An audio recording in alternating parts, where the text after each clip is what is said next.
जस्तो दोहोरी गीत हजुर हजुर हजुर हजुर हेबाट सुरु हुन्छ क्या हे दोहोरी गीत हेबाट हुन्छ भोजपुरी हे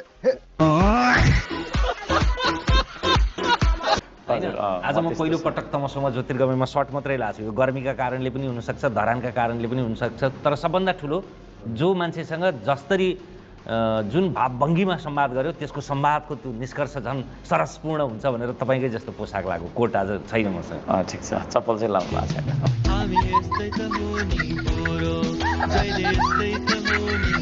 तपाईँलाई के आवश्यकता पर्यो कि तपाईँले प्राप्त गरेको त्यति महत्त्वपूर्ण मेडलहरू चाहिँ बिक्रीमै राख्नुपर्ने? पहिलो कुरा त त्यो मेडलले दुःख पाएको छ। रक्सी खानालाई बेच्न खोजेको त होइन।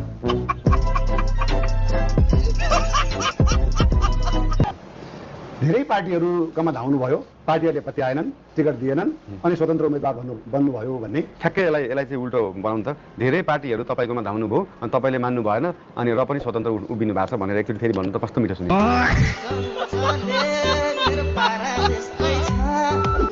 नत्र भने तपाईँको देश जलिरहेको सबै भागारे भाग भइरहेको बेला आउँछ 500 किलोमिटर गाडी चढेर, चरा मुसा पनि थिएन बाटोमा, त्यस्तो क्या।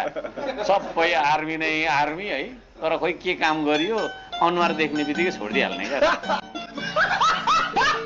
₹1000 ब्याङ्कको खातामा राखेर राष्ट्रिय आविष्कार केन्द्र खोल्छु भनेर होइन, अनि उधुम मचाउने मूर्ख मान्छे म हो। अच्छा, मूर्खले आफूलाई मूर्ख हो भन्ने थाहा पाउँदैन रे, सरले आफूलाई मूर्ख भन्नुभयो त्यसो भएर मूर्खलाई आफ्नो कुरा थाहा हुँदैन भन्ने कुरा हो होला, तर मलाई त पक्कै थाहा छ। मेरो खराब पानी छ, मेरो खराब पानी छ। अनि यस्तो छ अत्यन्तै तुच्छ नि सर, अत्यन्तै तुच्छ। राक्षसको वकिल भएर एउटा प्रश्न सोधौँ। हजुर सोध्नुहोस्। तपाईँ हारिहाल्नुभयो भने कसरी अनुहार देखाउनुहुन्छ? त्यसरी नै देखाउँछु। मेरो खराब पानी छ, मेरो खराब पानी छ, मेरो। यदि तपाईँको उपमहानगरपालिकामा धरानमा कसैले भ्रष्टाचार गरेको प्रमाण तपाईँले भेट्नुभयो भने लात्ताले दिइहाल्छु। त्यसपछि लात्ताले दिन्छु, लात्ताले बङ्गाल्ने। कति लात्ता हान्नुहुन्छ? एक दिन्छु होला।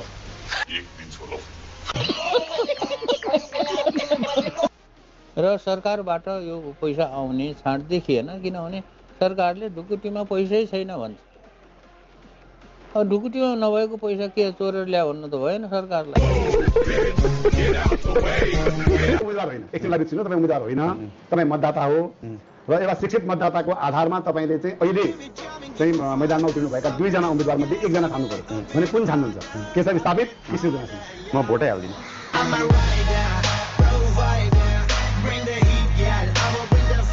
मूर्खमा चाहिँ तपाईँको फोटो राखेको छ, विद्वानमा चाहिँ बालेन शाहको फोटो राखेको छ। मैले तपाईँको श्रमदान गरेर वर्ल्ड रेकर्ड राखेँ क्या। बालेनजीले पनि वर्ल्ड रेकर्ड राखेँ, ग्राफ गाह्रो होइन।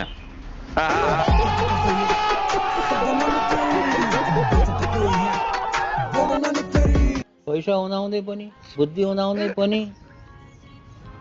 होइन, पानी ल्याएर खान नसक्ने मान्छेहरू किन धरानमा बस्यो होला जस्तो लाग्छ म। अन्तिममा ल निर्देशक निशल बस्नेत कि गायिका जाँदा जाँदै म घरै जान्छु।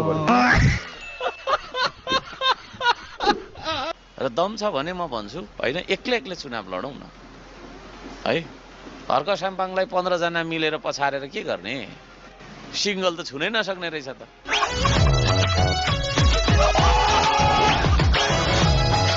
त्यो असल व्यक्ति ल्याउन काम गर्न दिन्छ भने स्वतन्त्र व्यक्तिलाई काम गर्न गाह्रो हुन्छ। काम गर्न दिने र नदिने भन्ने कुरै छैन नि। स्थानीय सरकार हो नि त। स्थानीय सरकार मेयरलाई काम गर्न दिने र नदिने भन्ने त कुरै छैन। त्यो त सरकार हो। त्यहाँ अपोजिसन बसेर त्यहाँनिर टेबल ठट्टाउने होइन नि त।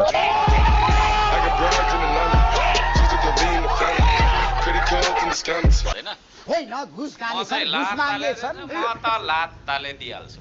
भ्रष्टाचारी छन्, कमिसन खोरी छन्। अनि तपाईँको उपमहानगरपालिकामा कमिसन खोरीहरू छैनन्? छैन, मेरो जानकारीमा आएको छैन। आयो भने लात्ताले प्रमाणित भयो, लात्ताले लात्ताले हानेर पुग्छ भ्रष्टाचारीलाई। दिने नै त्यही हो। दादै आविष्कार केन्द्रमा के भइरहेछ हजुरले हल्का ब्रिफिङ गरिदिनुहुन्छ कि भने? होइन, आविष्कार केन्द्रमा भएको कुराहरू त्यसै एक राउन्ड आफैले घुमेर हजुर हेर्दै जानु। मालिन्छ अहिले जनतामाझ नआउनुको कारण के हुन सक्छ? अहिले मैले सबभन्दा नराम्रो पात्र यो देशमा भन्नुपर्छ पनि भने जस्तै उदाहरणको रूपमा 8 बजे पछाडि स्कुलहरू नखोल्नु भनेपछि स्कुल बस जति सबै 8 बजे थन्किन्छन् नि त। यो चिजहरूलाई चाहिँ व्यवस्थापन गाह्रो छ नि, बोलाए जस्तो कुरा कहाँ हुन्छ र? गाह्रो छैन, गाह्रो छ भनेर बसियो भने त चुप लाएर सुतेर बसे भइगयो त।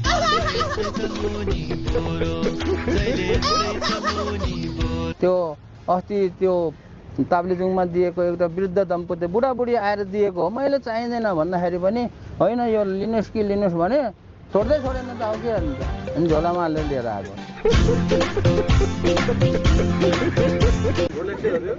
रोलेक्स हो के अरे? त्यहाँ त्यही फोटो हेर न, हो कि होइन त्यही? त्यसलाई बेच्नुहुन्छ कि के गर्नुहुन्छ तपाईँले? होइन, त्यो बुढाबुढीले चित्त दुखाउला, अहिलेलाई चाहिँ अहिले नबेचौँ भनेको। सोद्धाखेरि जस्तै ऋषि धमलाजीले सोध्नु भएको थियो, कलकान्तिमा पनि सोध्नु भएको थियो। सोधेको खण्डमा भन्ने हो, नसोधिकन सुरुमा एकछिन पर्खिनुहोस् है, मेरो बुढीको बारेमा चाहिँ कुरा गरौँ भनेर गर्ने कुरा पनि भएन है।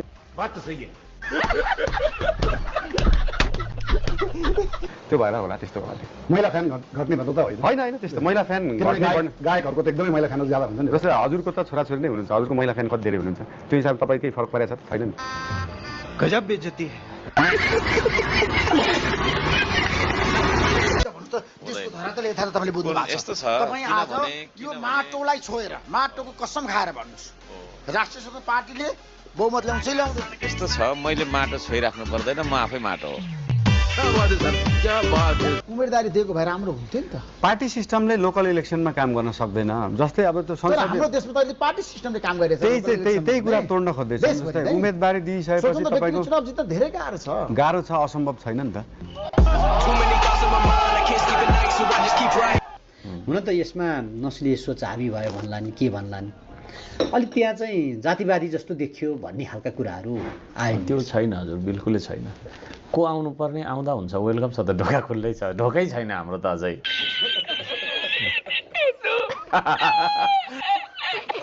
दुनियाँले मलाई थुकोस् फरक पर्दैन, तर मैले ऐनालाई थुक्नु नपरोस् भन्ने कुरा बुझ्नु पर्यो। जस्तै मलाई पोलिटिकल पार्टीहरूले भन्छन् हामी घर घरमा पुगिसकेका छौँ, हाम्रो घर घरमा हाम्रो क्यान्डिडेट छन्। मेरो पनि त घर घरमा मान्छे कान कानमा गीत त 12 वर्षदेखि पुगिसकेको छ नि त। आफ्नो प्रधानमन्त्रीको बारेमा भन्नुहुन्छ कि भन्नुहुन्न? सुशीला कार्की कस्तो हुन्छ भनेर? त्यो पनि भन्दैन। अब जस्तै गीतमा घुमाएर पनि छ, जस्तै उदित नारायण झाको कहिले तिम्रो पछ्यौरीमा अल्झे, कहिले तिम्रो चौबन्दीमा अल्झे, त्यो गीत चाहिँ सभ्य रे। हाम्रो ऱ्याप ब्याटल चाहिँ असभ्य। अगाडिका पदाधिकारीहरूलाई पनि त फोहोर त गनाउँदो हो नि, यो टेक्नोलोजी त थाहा नभएको होइन होला? होइन, उहाँहरूलाई फोहोर पनि गनाउँदो हो, उहाँहरूलाई टेक्नोलोजी पनि थाहा थियो, तर उहाँहरूको गाडीको सिसा चाहिँ यति बलियो थियो कि त्यहाँ भित्रै पसेन क्या।